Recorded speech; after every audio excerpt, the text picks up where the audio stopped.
Shabbat Shalom, amigos del canal Israel en el Camino. Qué privilegio yo, Sami Stashover, tengo de estar con ustedes nuevamente y repartir un poco del comentario que me vino al corazón tras leer el texto de la parashá de la semana. Y yo, como un miembro de la comunidad judaica, nací en una casa judía. Papá y su familia se escaparon de Europa durante la Shoah, el Holocausto.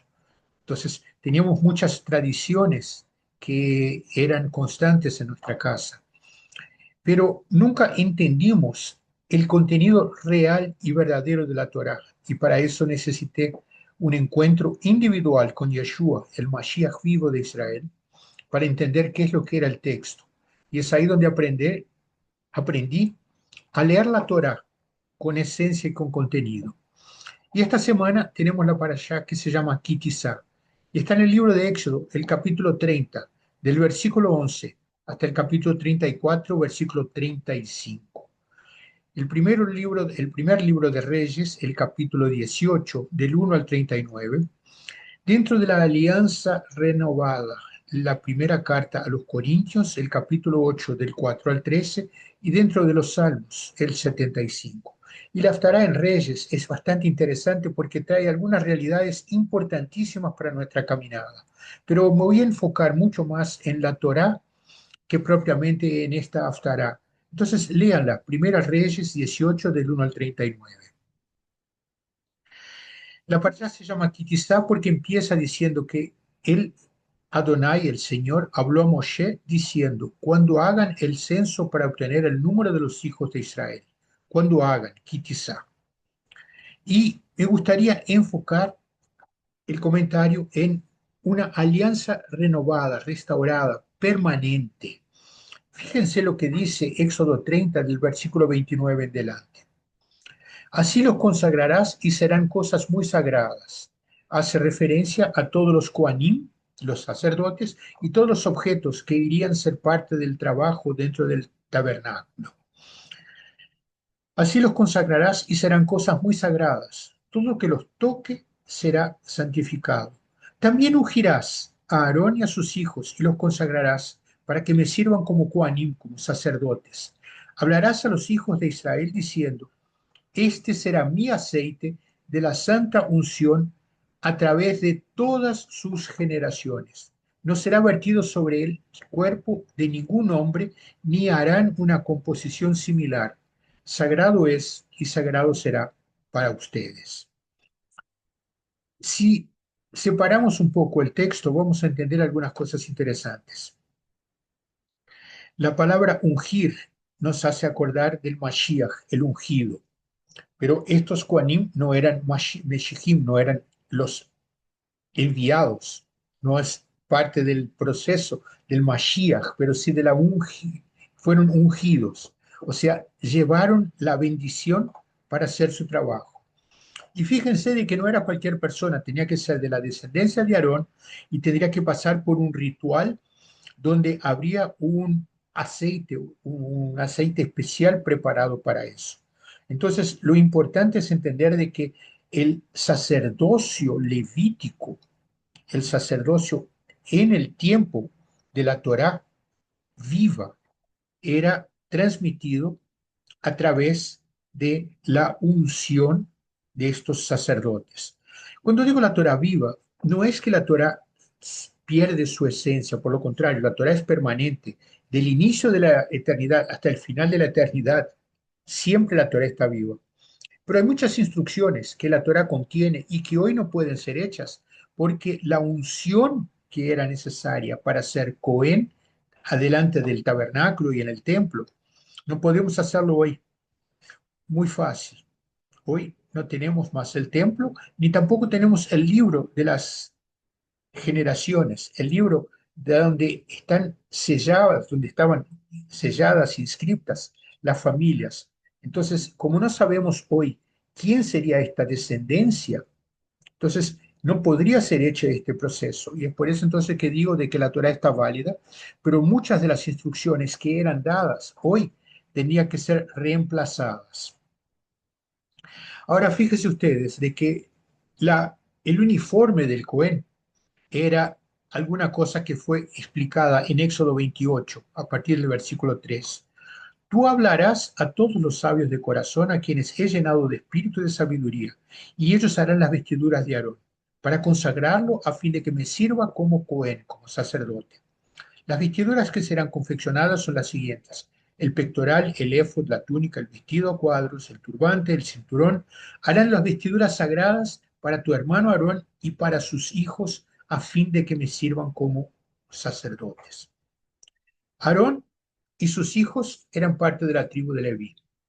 Leví era uno de los 12 hijos de Jacob. Entonces tenemos una secuencia de quién es la herencia del sacerdocio del tiempo del tabernáculo, del tiempo del templo. Ahora bien, fíjense qué cosa interesante. En el primer libro de Crónicas, el capítulo 15, a partir del versículo 27, vemos a David, estaba vestido con una túnica de lino fino, así como todos los levitas que llevaban el arca, los cantores, y Kenaías, el director del canto de los cantores. David llevaba también un éfod de lino sobre sí. ¡Ups! Estaba con el uniforme de los sacerdotes. Es lógico, hay que hacer una separación aquí. David era parte de la tribu de Judá y él colocó en práctica lo que había sido dicho en Éxodo 19 del versículo 5 en delante. Fíjense ustedes. Ahora pues, si de veras escuchan mi voz y guardarán mi pacto, serán para mí un pueblo especial entre todos los pueblos, porque mía es toda la tierra, y ustedes me serán un reino de sacerdotes y una nación santa. Estas son las palabras que dirás a los hijos de Israel. Si el Eterno pone una condición de verdaderamente escuchar la voz del Eterno y guardás su pacto, somos parte de este pueblo. Entonces somos todos un reino de sacerdotes, es lo que está escrito en la Torá, no se puede negar. Entonces, esta promesa tendría que ser puesta en práctica, mismo después que se perdiera en el libro de las generaciones y que no existiera el templo. Cuando se pierden estas genealogías del libro de las familias, ¿qué es lo que pasa? Hay que reconocer de que las promesas del Eterno son válidas. Acabé de decir que la Torá no pierde la validad. Y Éxodo 30, como vimos bien en el comienzo, decía que también ungirás a Aarón y a sus hijos y los consagrarás para que me sirvan como sacerdotes. Si hay una promesa del Eterno, esta promesa tiene que estar válida. Tenemos que crear condiciones para que esto suceda. No nosotros, pero las instrucciones del Eterno. Él preparó personas para dar esta información. ¿Qué es lo que quiero decir con esto? Isaías, el profeta Isaías, el capítulo 28, el versículo 16, pone de una manera muy clara. Por tanto, así ha dicho el Señor Dios, Adonai tu Elohim. He aquí que yo pongo como cimiento en Sión una piedra probada, una piedra angular preciosa que es puesta como cimiento. El que crea no se apresure. Queridos youtubers espectadores, si el Eterno usó un profeta, y sabemos de que Isaías es uno de los profetas más importantes que tenemos en la historia, el Eterno le dio un mensaje. Habría una piedra angular, o sea, habría que renovar alguna cosa para que con el final del sacerdocio, con el final del templo, con el final de la pérdida del libro de las genealogías, había que continuar el texto de la Torá. Y nada sucede sin que el Eterno le haya avisado antes. ¿Por qué? Para que nosotros no creamos de que nosotros le ayudamos. Por lo contrario, nosotros muchas veces lo molestamos mucho más que lo ayudamos. Pero si el Eterno usa un profeta para avisar que habría un cambio, es porque alguien tuvo un problema de obedecer. Acuérdate de que la condición que leímos en Éxodo 19 es clara. Si de veras escuchan mi voz y guardan mi pacto. Nosotros sabemos que hemos pecado. Nos es difícil reconocer que nosotros somos un pueblo de pecadores, pero es el pueblo que Eterno escogió. Y el Eterno lo puso muy claro, que nosotros somos un pueblo especial. Fíjate, Deuteronomio 7, a partir del versículo 6, porque tú eres un pueblo santo para el Adonai, tu Elohim, el Señor tu Dios. El Señor tu Dios te ha escogido para que le seas un pueblo especial, más que todos los pueblos que están sobre la faz de la tierra. Y eso es dicho a los hijos de Israel, a los hijos de Jacob, a la descendencia de Abraham y de Isaac. Pero fíjate una cosa, vimos que David estaba junto con los levitas y usó el uniforme del sacerdote. Zacarías, el profeta Zacarías, dice el versículo 4 del capítulo 10, de él la piedra angular, de él la estaca, de él el arco de guerra y de él también el gobernante. O sea, la piedra angular era el anuncio, es lo que fue prometido caso el templo no existiera y no supiéramos quiénes son los descendientes de Aarón. No es que David en aquel momento se transformó en Mashiach, no. Sabemos de que el Mashiach es de la tribu de Judá, pero lo importante aquí es lo siguiente, es que David personifica una realidad. Cada uno de nosotros podría transformarse en sacerdote, con la condición que obedezcamos y cumplamos todo lo que nos has dicho.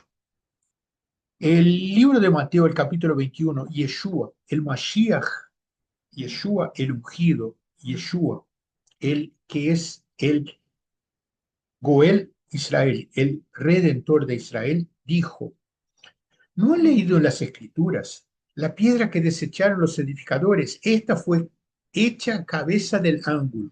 De parte del Señor sucedió esto, y es maravilloso en nuestros ojos. Por esta razón les digo que el reino del Elohim, el reino de Dios, les será quitado de ustedes y les será dado a un pueblo que producirá los frutos del reino. Nos pone en un rincón, nos pone en un canto. O obedecemos creyendo o simplemente estamos perdidos. Nos ha sido quitado todo lo que hay de promesas porque nosotros no fuimos obedientes. Entre tanto, el que produzca frutos de la obediencia, este será parte del reino. Entonces Yeshua había dicho ya antes en Mateo 3, produzcan pues frutos dignos de arrepentimiento. ¿Cuál es la actitud de quien se arrepiente? Ver de que realmente pecamos, nos alejamos, nos escapamos completamente de lo que el Eterno había dicho. Y aquí les pido disculpas que voy a hacer un texto un poco más largo, pero lo voy a separar en pedacitos. La primera carta de Pedro, el capítulo 2, a partir del versículo 6, me gustaría leerlo con ustedes. Por eso contiene la escritura, la Torá. He aquí pongo en Sión la piedra del ángulo, escogida y preciosa, y el que cree en él jamás será avergonzado. O sea, quien cree en la piedra angular no será avergonzado. Es que pone las esperanzas, las expectativas, pide por las alianzas a quien realmente ha creído.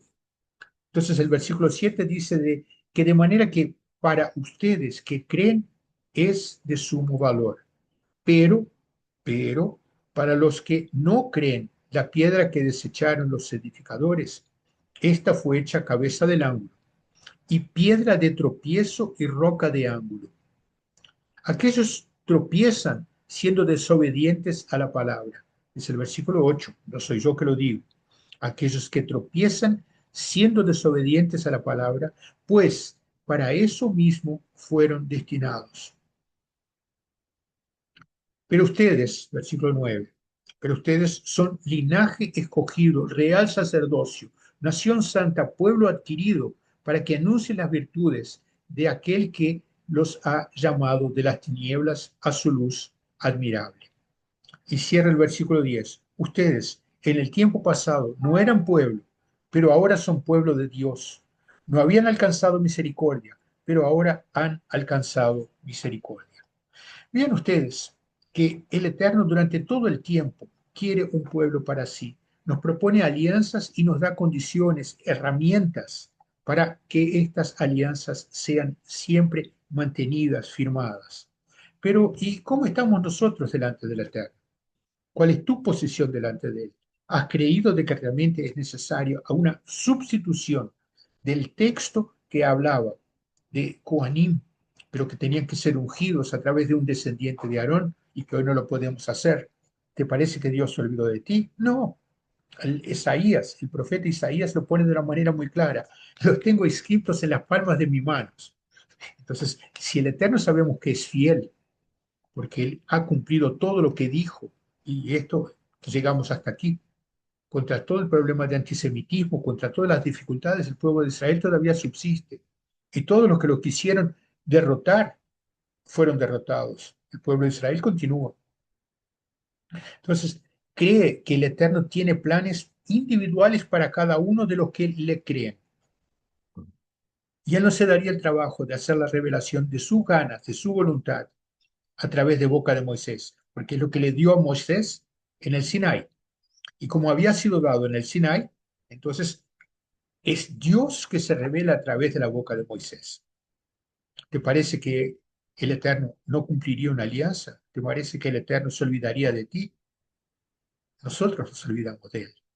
Entonces, en este Shabbat, cuando hagas tu reflexión, ponte delante del Eterno y pídele perdón si realmente tu corazón te muestra que precisas del perdón para ser parte del proyecto que es su alianza para cada uno de nosotros.